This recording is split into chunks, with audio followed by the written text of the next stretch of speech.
Honorable Secretary, Ministry of Incharge, Amit Pare, Professor Tiwari, Professor Sim Bhattacharya, Professor Goswami, Dr. Banerjee, faculty, staff, students of IIT Kharagpur. First, I'd like to extend my big thank you for giving me this opportunity. It is a great opportunity indeed. I feel humbled. At the same time, I feel highly challenged given the nature of the topic. But it is a time to reflect, time to think how we could connect the ancient wisdom of India. People talked about yoga, people talked about Ayurveda, with the futuristic technologies which are evolving all over the world. But most importantly, how do we connect humanity with nature? I think there are multiple dimensions that we have to think of, and those are the dimensions I would like to humbly explore with you. And once again, I'd like to take this opportunity to congratulate IIT Kharagpur, not only to host such an important event for the world, but at the same time, I came to know that only 2 days ago, IIT Kharagpur came up with a COVID-19 test kit, first of the kind. And I think Dr. Shuman definitely deserves congratulations on behalf of everyone involved with IIT Kharagpur within and outside all over the world. So thank you very much for keeping the banner of IIT Kharagpur up. This is the way we achieve what Dr. Tiwari was talking about, to become number 10 within the top 10. Why not number 1? It would need a lot of innovation, a lot of courage, a lot of conscience. And that's what I would like to discuss today. Now, before I move on, I'd like to wish good morning to all of you east of Japan or west of Japan. I think it's good afternoon in Japan, but good morning to all of you in Asia and Europe. And of course, good evening to those who are on the west of Chicago. And it is about 12:50 in the morning in Boston. So if I look sleepy, please excuse me, but given the nature of the problem that we are going to discuss, I hope I will be able to keep myself excited and in the process uncover some of the thoughts that I put together. Now, coming to coronavirus assault, if I call it, on human health is serious. And as days pass by, it is becoming more and more serious. But still, we hope it will be temporary. Some people feel it could be over in 3 years, but some people feel it could last another 5 to 7 years. But what is more challenging is the political and the economic upheaval it has unleashed across nations, which could last generations. So solving the COVID-19 problem, it is a great opportunity for us to look at some of the fundamentals which are challenging society, challenging the relationship between humanity and nature, challenging the way we have connected with technologies. And I think that is what I think we should like to explore through this conference which IIT Kharagpur has organized over the next 2 days. And it is obviously a great responsibility for all of us to ensure that we do come up with, I would call initiatives, programs, which are as significant as the nature of the problem that we are trying to solve. By no means is it going to be easy. It would need creative thinking. It would need fundamental thinking. And I hope some of the thoughts I will share would help us to unlock that fundamental power within us. And particularly the great opportunity for IIT Kharagpur to define the course of humanity, the course of civilization, given the discussions that will unfold over the next 2 days. I would like to particularly thank the convener, Dr. Banerjee, for taking the initiative to pull this program together along with all the leaders of IIT Kharagpur and the individuals who are supported from the ministry, and particularly the secretary, who was very, very kind to give the opening address. Now, the topic that I've chosen today is to imagine a post-COVID-19 healthcare sector that has been triggered and the prospects and possibilities ahead. And in the process to move to the new world, whether the COVID stays with us for 5 years or 3 years, But however long it might stay, what is the new world that we could create in the process, and how do we transition to this new world? Now, in that process, I would like to cover 4 points. First, I'd like to really size up what is the size of the problem we are dealing with. And the responses that we have seen at the political levels around the world, even at WHO, has been less than adequate. And the question I'm raising, how could we avoid the Armageddon? Because the course that we are on right now does not look too encouraging unless we could really find a new course. And that's one thing I like to sort of touch on this morning in Kharagpur, evening in, as I said, west of Chicago, and afternoon in Japan. The second point I would like to talk about is the situation. And as I would like to humbly make a point, that the situation in India is more critical, and we have to fundamentally think of the essential construct of healthcare, if we call it healthcare. And in fact, later on, I will talk about think of human care and how that could be fundamentally refreshed. Then I will move on to talk about how could this new high IQ human care system could be developed. And obviously, as I mentioned earlier, how do we cultivate the courage, the creativity, and conscience to be able to create a new human care system? And finally, given that this conference has been organized by IIT Kharagpur, I would encourage the leadership in academia to really lead the transition for the civilization. And I like to suggest that you give birth to 2 new terms. One I would call human care engineering, and the second one I will call bionware. And I'll explain the two as we go through this presentation. So first, let's try to see the challenge. You know, I've been talking about COVID-19. This is my 4th keynote address, by the way. Over the last 3-4 months, I was been speaking on COVID-19. First time it was in the month of January, where the total number of people affected was about 12,000. Then I spoke in a conference in China when it was on May 24th, when the number of people affected in the world was 5.5 million, and number of deaths about 350,000. United States 1.7 million, and about 100,000 people died on May 24th when I delivered the second keynote address, and the third one, it went up. And today, August 8th, as I see the latest numbers, it has gone up in terms of the world number of people affected is almost close to 20 million, which is 4 times in a short period of about 3.5 months. The population affected in the United States is close to 5 million. And as you could see, number of deaths have continued to rise. So obviously the challenge is more serious than we may think, because we have all the technologies of all kinds available, but yet the coronavirus, at least until now, has won the war against all the possible technologies and the systems that we have. So I personally feel it is a leadership challenge, leadership of all kinds, leadership at academia, leadership in business, leadership in government, leadership in schools. And we have to look at this challenge from the point of view, what is the new world that we could create? So instead of fighting coronavirus, we have to go to the fundamentals. What is not allowing, why we are not able to solve the problem, and look at the positive side, both in the microeconomic world as well as the macroeconomic world. So I like to spend some time to talk about this nature of the challenge so that we could really attack the problem with the right mindset, with the right kind of references, so that we could create a world that we are all proud of. So the first point is the coronavirus, putting it in perspective. And indeed, it has proven that how vulnerable and weak our civilization is.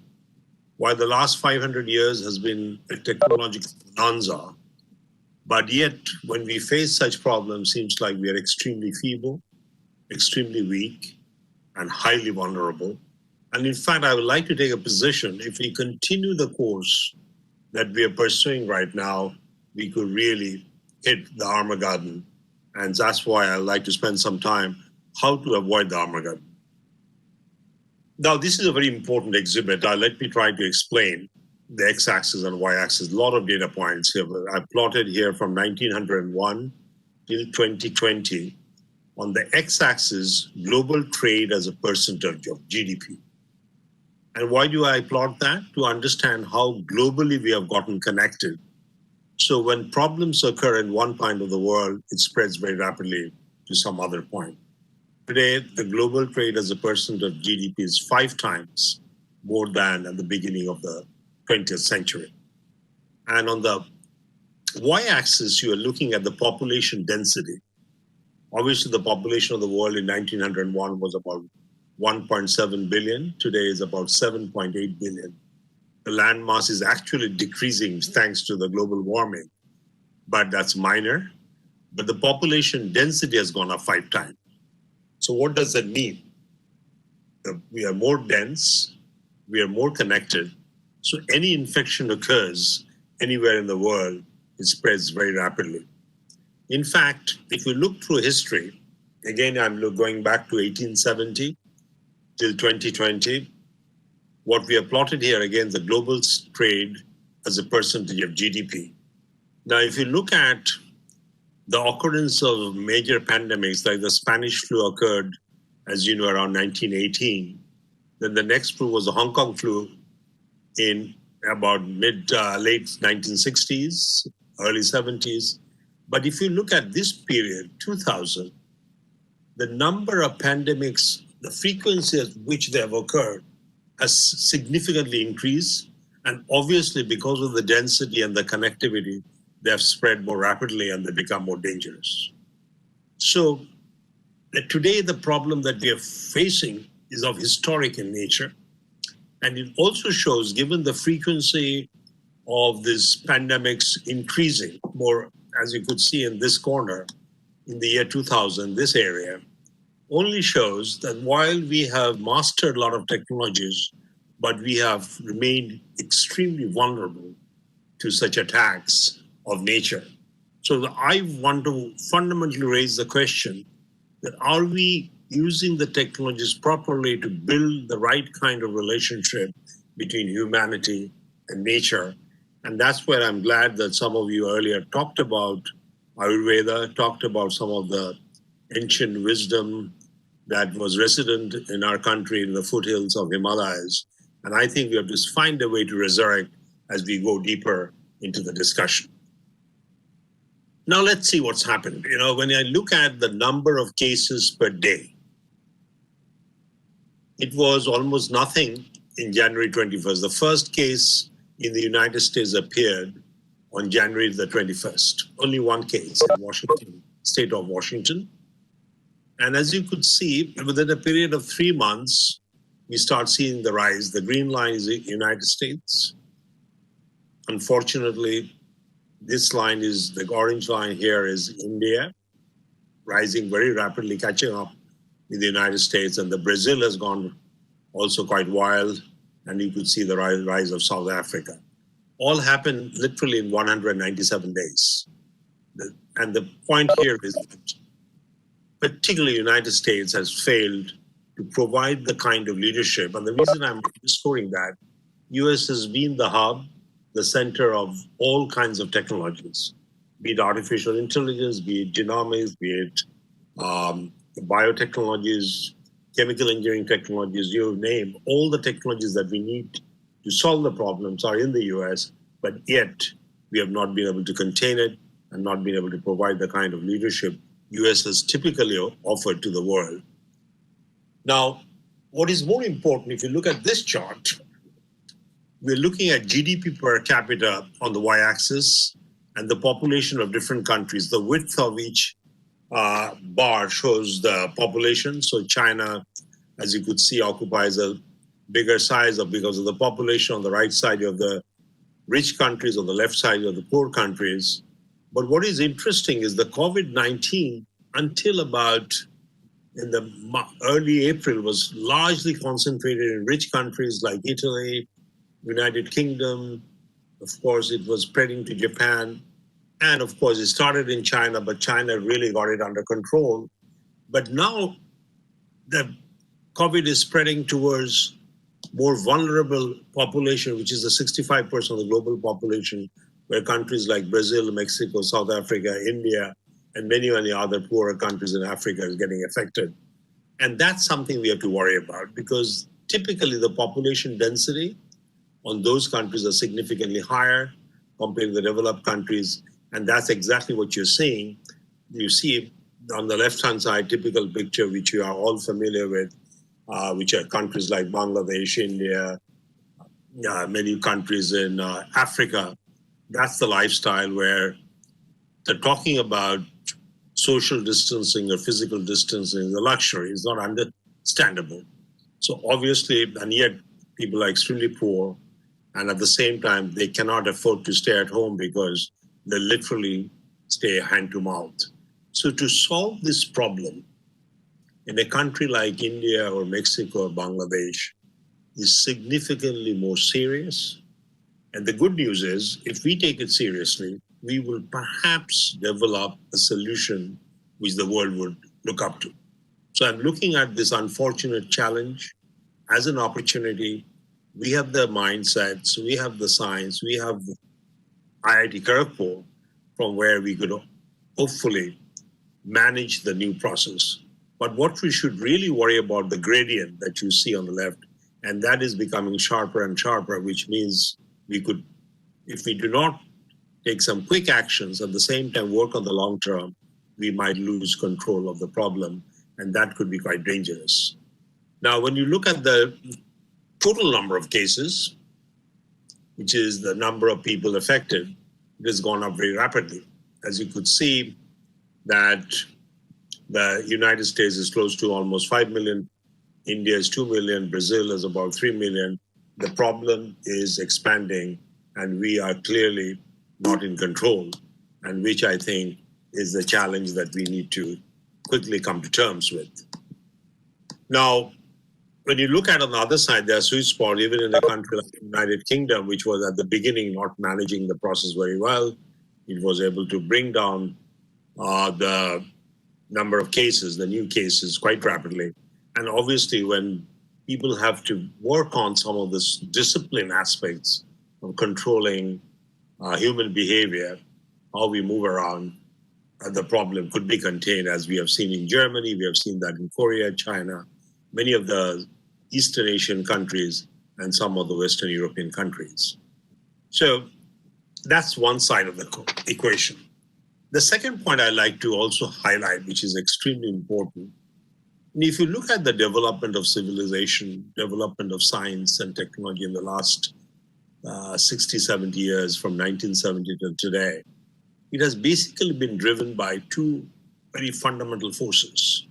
One, which I will call the y-axis, the degree of liberalization. Countries around the world have liberalized to give power to the free markets. In the process, we have seen a lot of innovation. And at the same time, the degree of globalization increased, which have facilitated exchange of knowledge. And we have indeed moved very gradually when countries were less globalized, the countries had definitely stronger controls of the government. And we have moved up the curve. But if we look at the response that has occurred in the last 3-4 months, where countries have become significantly conscious of the borders, they've become insular, the instincts have become significantly more nationalistic. And in the process, I'm afraid all the progress that we have made from 1950 till about a year ago, that we have changed the direction. And that's where we limit ourselves towards moving in a situation where deglobalization is taking roots, nationalization is taking roots, the concept of self-reliance is taking roots, which is good. But on the other side, when we are living in a knowledge-intensive world, unless we know how to collaborate, how to work with each other, how to leverage knowledge from different parts of the world and create the right kind of fusion, Obviously, you will not succeed if you cannot do that. And that's what concerns me the most, because indeed, in the US, in Hungary, in many parts of the world, people are trying to now worry about what can we do within our borders. On one side is good, the concept of self-reliance, but on the other side, self-reliance only works when we can rely on others and others can rely on us. That's the concept of self-reliance that we have to think of. And that's where I get very concerned, because if you look at the geoeconomic, geopolitical environment today, there are all the signs that we are moving towards an Armageddon. Why? Because the governments are becoming more inward looking. The companies and businesses are also becoming quite conscious. You know what's going on between TikTok and between many of the other Chinese companies in the United States. Supply chains are getting disrupted. And in the process, the whole concept of globalization, matching of special skills have gotten disrupted. And that's dangerous, because while we are trying to solve difficult problems, everything that we have built is getting shaken up. And in the process today, at least I can speak for the United States, in Boston, there's significant amount of more of despair than hope, which is the rising degree of negative energy. And that is something I would really like to underscore. To solve difficult problems, we need positive energy, but around the world, there's a decent degree of negative energy, which we have to solve. And that's why the Leadership Institute that IIT Kharagpur, or the Leadership Academy that IIT Kharagpur is building, is going to become even more important to cultivate the positive energy. And in the process, the Armageddon that you see could happen, we could avoid. So I look at the problem that we're going to discuss in the next few moments as something very serious, which would need not only good scientific and technological thinking, it would need good leadership, it would need good economic thinking, fiscal measures, the monetary measures, they all have to come together. And that's what you're seeing here, because what has happened in the last 3-4 months in name of COVID-19, governments have printed money, they spend $10 trillion, lot of unemployment, but often we do not realize where does the money come from. Now, obviously, rich countries could borrow money. So as you could see on the right side, the advanced economies have got debt, which is about more than 100% of the GDP. But when you look at the low-income countries, obviously affording debts more than 70% is extremely risky, because the economic capacity of poorer countries is significantly less. And India is already entering the red zone. So when I look at the problem from the context of India, on one side, we have a high density population, which is unfortunately poor. On the other side, the fiscal measures that we are working with, or the monetary measures that we are working with, has also put us in the red zone. So we really need a creative approach, and in the process help the country come out of it. Now, just to put things in perspective, when I first spoke on COVID-19, which was on January 31st, with a small group of my students at the Tufts University, the size of the population affected was about 12,000. And there was a hope it will go up, and there was a green curve, and that was a desirable path that people were talking about. Next time when I spoke on May 25th, it was 5.5 million, and I could see the exponential rise. And next I spoke on July 20th, it was 14.5 million, and the curve shifted towards the left. And now we are at 19.25 million, about 2 hours back, number of people affected by COVID-19. So when we are talking about what would be the response of the healthcare system, I think we have to really think of, on one side, ensuring that the curve does not move more towards the left, but more importantly, as I'm indicating here, how to ensure that we could quickly come back to the green line. So the challenge here is that we need some very good short-term measures and yet be able to solve the long-term problem. It is very unique in nature. Because normally when we are solving a fundamental problem, we could take a longer term approach. But here we have to be, on one side, extremely practical and surgical, and at the same time, be extremely transformational.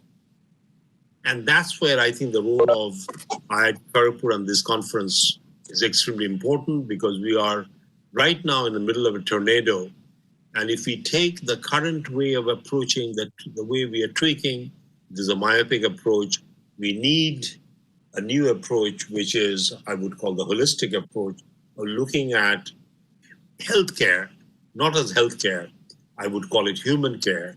We have looked at it from a fundamentally different perspective, particularly in nations where the healthcare capacity, if you measure it in terms of number of hospitals or number of doctors per millions, or number of beds available for people, is significantly limited. We have to think in new terms.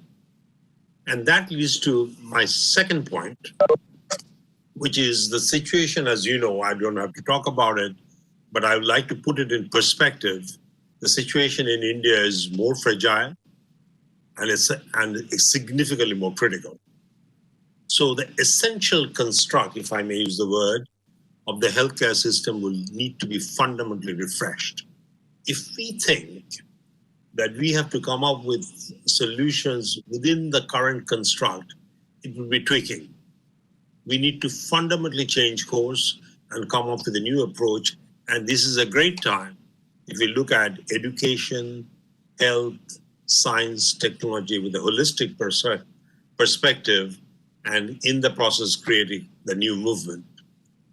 Now, I'm looking at, again, a chart. I always, as you know, I work with numbers. You're looking at the degree of preparedness of the healthcare system of various countries. And what did I look at?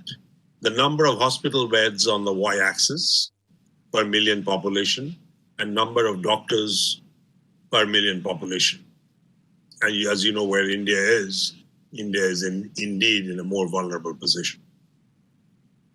The other countries are, as you could see, how they're plotted. So India is a challenge. Not only that the number of coronavirus cases are increasing, but our ability, the healthcare ability's capacity to deal with this is significantly lower compared to any other country. On the other side, if we look at the right side, what I'm calling degree of vulnerability. And what are we plotting here? The population density. Because the higher the population density, more difficult would be to practice what we are calling social distancing or physical distancing. India is high, like South Korea and Japan, and the percentage of population above 65.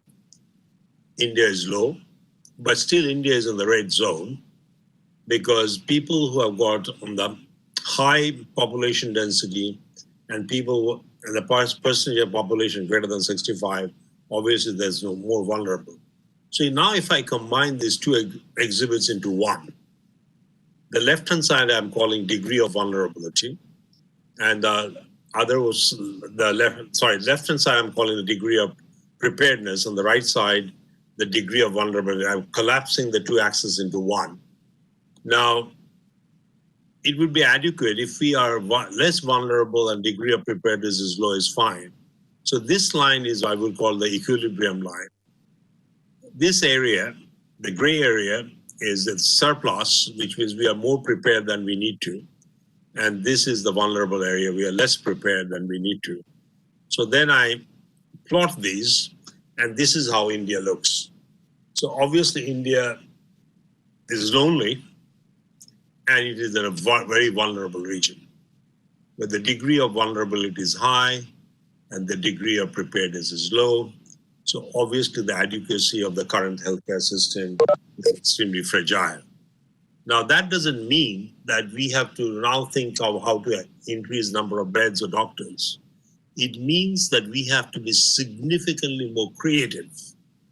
And that's exactly what Japan did about 100 years ago, when Japan was trying to improve the productivity of land, because as you know, the population density in Japan is high. The land available for agriculture is low because Japan is largely covered with mountains. The focus was improve the productivity of land. And today, as you know, Japan has the highest productivity of land, whether you measure in terms of rice or different kinds of other vegetables. So we have to also think in terms of productivity of the human care system, given the resources that we have. Now, if you look at India, this is how India looks like. These are numbers are very well known. There are close to 16,000 primary healthcare centers where there's just one doctor or none. The prevention really doesn't exist, no institutional process in place. And the WHO guidance for healthcare is about 1,000 per doctor, one doctor per 1,000 patients. But India is about 11,000 for every 11,000, one doctor.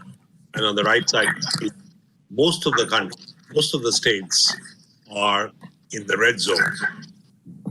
And blue zone is actually meeting the WHO standards, red zone. Fortunately, I noticed West Bengal is very well positioned, maybe because of IIT Kharagpur. Generally, the country needs a new approach. And what is more interesting, if you look at the number of diseases, infectious diseases from 1940s till today, it has continuously increased. By the way, the 2000 number is till 2004. So actually the number is about 150 when they normalize it, but the actual number that has been counted is about 30.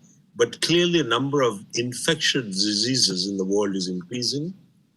And on the right side, this is the work done by economists. The red zones are the more vulnerable areas. And obviously, as you could see, India, along with the eastern part of China, looks red. And obviously, the people of India have to take the global challenge significantly more seriously, not only because the problem is in India, but this problem is a global problem. And this is a unique opportunity that India is presented with to solve a problem which is serious for India, and we have to connect with the problem with the highest level of seriousness. So if this is the challenge, which is on the left-hand side, that we are in the most vulnerable region, I've laid out what does it take to deal with the challenge so that we could indeed come up with solutions, with ideas which the world would look up to, and in the process we'll be able to solve the challenges in the country. The first thing I think which is most important, in it, particularly when you're talking about transformational change, is intellectual humility and the spirit of inquiry. Because if we look at the problem, because this is how I solved the problem in the last 30 years, and I extend that straight line, we would not be able to succeed. We have to really take the spirit, as Tagore used to say, Janar Maje or Janare Korechi Shandhan. That's a very powerful statement. Within the known, we have keep searching for the unknown. Or Shimar Maje Oshim Tumi. That spirit, that how to look outside of the limits, the unlimited opportunities. And we can only do that when we can keep our egos outside. The second thing that we have to cultivate, the selflessness in service and the courage at the same time to imagine the future system.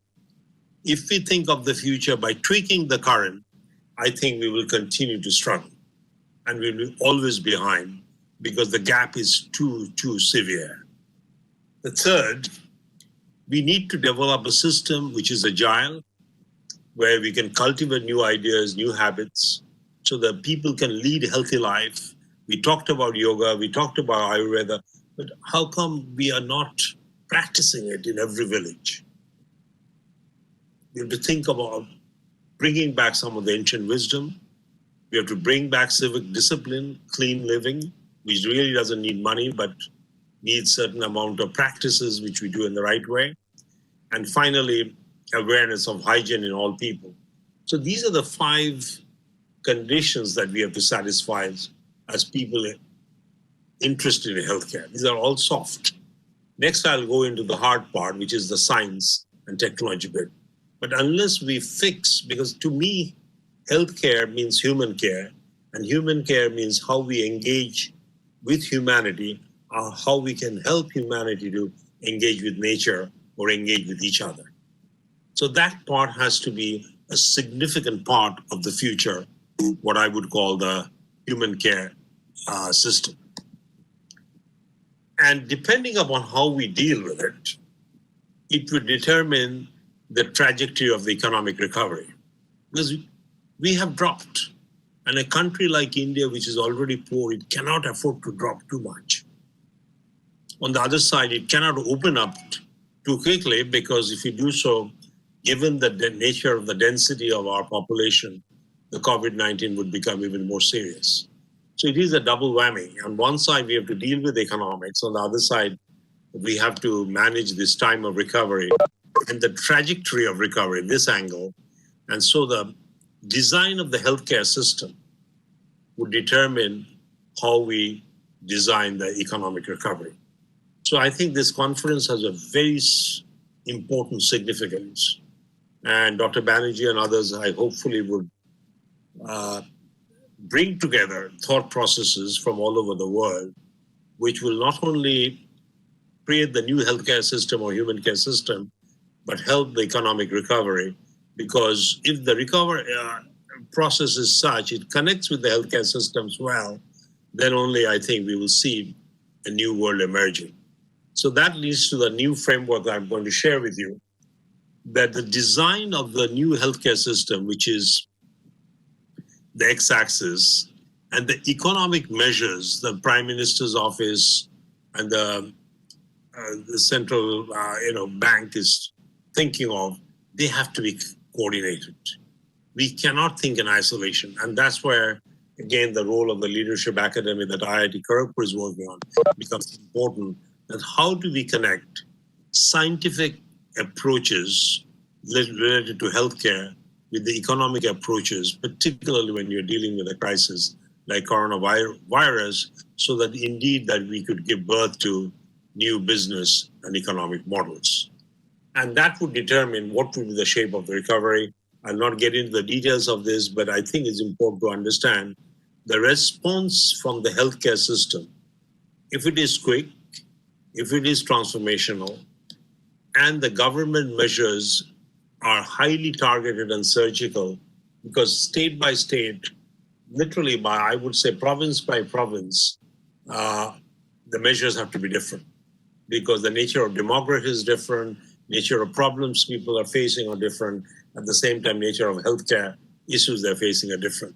So only way we could make the recovery faster, which is to be in this quadrant, we have to literally satisfy 4 fundamental requirements in aligning healthcare technologies, creation of the new human care system, which I'll explain in a moment, with the government fiscal or economic measures. And those 4 conditions are, firstly, we have to develop a healthcare system not only fights, but avoids future viruses. The current virus we have to fight. It should help creation of new industries. And that's where I think India has the greatest opportunity. As we redo the healthcare system in name of human care system, we could give birth to new industries, new employment. So as we solve the problem, which is related to healthcare, we create new opportunities, create new kind of incentives to transform industries. And most importantly, particularly in India, we cannot think of healthcare without thinking of social reengineering. And again, I'm going back to the word human care. So that leads to my third point, and which is perhaps the core of what I want to discuss today. That how do we cultivate new habits, new preferences, new models, so that we open up new possibilities, which I'm calling the high IQ human care system. And obviously it would need to be pursued with a lot of courage, a lot of creativity, and a new sense of conscience. So in the next few exhibits, I will discuss what do I really mean. What I mean is, how do we bring this, we create this strategic triangle, where we bring the 3 pillars together. One is containing the virus, which is the short term. Long term is a reconstruction, a reformation of the healthcare system. And again, I would quickly share with you where I'm calling it human care. and then, of course, re-engineering of social behaviors. In fact, if you connect the three, now those three pillars defines what I am calling the human care system. And of course, when we talk about re-engineering of social behaviors, we have to keep all these 5 points in mind. What does physical distancing mean? What does remote learning mean? If 3-5 years we have to fight the virus, how do we manage the remote learning, remote education, digital etiquettes? You know, digital etiquette. Can I request you to wind up in another 5 minutes if it is possible? Yeah, I'll try very much. Okay, thank you. You know, thank you. Thank you. Sorry about it. Yeah, thank you. So that leads to a lot of different opportunities. Let me skip a couple of these exhibits, but this is important that as we think of the new approach, there are 4 types of industries the healthcare system has to connect with. One would be what I'll call the accelerators. Much of the future human care would be determined by how do we leverage artificial intelligence, how do we bring communication services, logistics services, which I'm calling the technologies of the industry which will accelerate the development of the new system. Then we'll talk about rescoping, which is the type B industries. So there have to be different kinds of industries that we have to think of which would drive the healthcare system. So you cannot really look at healthcare system in isolation because it is central in many ways and it is dependent upon multiple different industries which together serves the healthcare system. I'm going a bit rapidly. So in India, or in much of the world actually, this is how people look at the healthcare system. We do not talk about much of prevention. It is basically diagnosis, checking, people become patients, we treat them, and they go out of the system.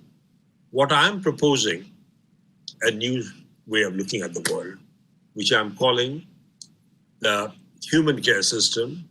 When we talk about yoga and Ayurveda and yogic practices, meditation, which we're all touched on, I call them prevention 0, prevention 1. So particularly for India is very important because our healthcare system has limited capacity. But if we can keep people healthy through prevention 0 and 1, the need of this area would significantly decrease. At the same time, we could modernize this area. And then, of course, another area we often do not worry about is the post-treatment area, so that we could collect data, collect information, and in the process, significantly increase I'm calling the human care system, which is the healthcare system should think of lifestyle, think beyond diagnosis and treatment, think of all the other areas. And fortunately, some of the points were touched earlier, like yoga, fitness programs. This is what I've prevention 0. But how does the human care system talk about lifestyle, healthy living, diet, nutrition, yoga? Prevention 1 to me is more the hygienic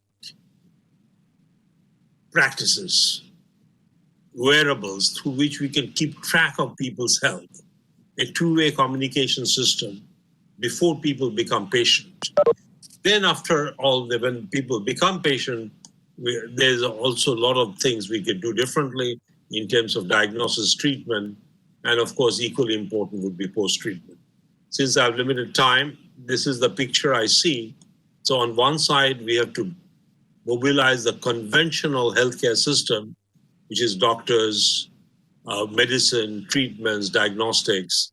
But at the same time, we have to bring to play a significant amount of information technology power, communication power, artificial intelligence power, social media, big data, analytics. And that's what is the second point I'm making. First, we have to take a broadened view. Secondly, we have to bring both information technologies and biotechnologies in the play. Here we are seeing a rapid rise of artificial intelligence in the healthcare sector in the United States, particularly how the vector machines and neural networks are playing a very, very important role in driving AI. That leads to my final point, and I'll try to do it in 3 minutes. And if Kanchan allows me 2 minutes more, I'll do it in 5 minutes, which is what is the role of leadership and academia. And that's where I would like to leave behind two passwords, one which I'm calling human care engineering, other one I'm calling bionware. And I'll go quickly. This is how I look at the role of the healthcare system. On one side, you have to understand, in any healthcare system, you have to understand the human, the society. What are the social needs, and how do I design what I will call the human-ware engineering, which includes prevention, which I discussed a bit earlier, type 1, prevention type 2, and of course the conventional healthcare system, how that could be renewed with significant increase in use of digitization of healthcare system, which I call it the high IQ system. So this is on the left-hand side. On the right-hand side, how do we bring to play multiple technologies, which I'm calling bionware, which I'll explain to you in a moment what do I mean by bion. But how do we bring genomics and bioinfo technologies with artificial intelligence and augmented reality with new types of sensors and sensing technologies so that we could do better tracking and tracing. So if you ask me what would be how would the new healthcare system evolve, it would depend upon how innovatively we can link both the left and the right side of the equation. Left side is systems engineering, right side is bion. So I'll pass this, and that's where we need new mindset. How to make uncommon connections. We are very good in making common connections. If I have biotechnologies, I talk to my friends in biotechnology world. But uncommon connection, how do I talk to a psychiatrist or social scientist with artificial intelligence expert to make uncommon connection and interportability in our thinking? So through that, we could recreate the new human care system in multiple platforms, which will include enlightened and healthy living, which include high IQ procedure platform or high IQ healthcare system, and of course, post-treatment, how do we mobilize smartphone applications so we can really track people post-treatment, and in the process, keep creating a database of 1.4 billion people. And that would be the real power. People today talk about Tesla. Tesla's real power is ability to continuously collect information to create a database.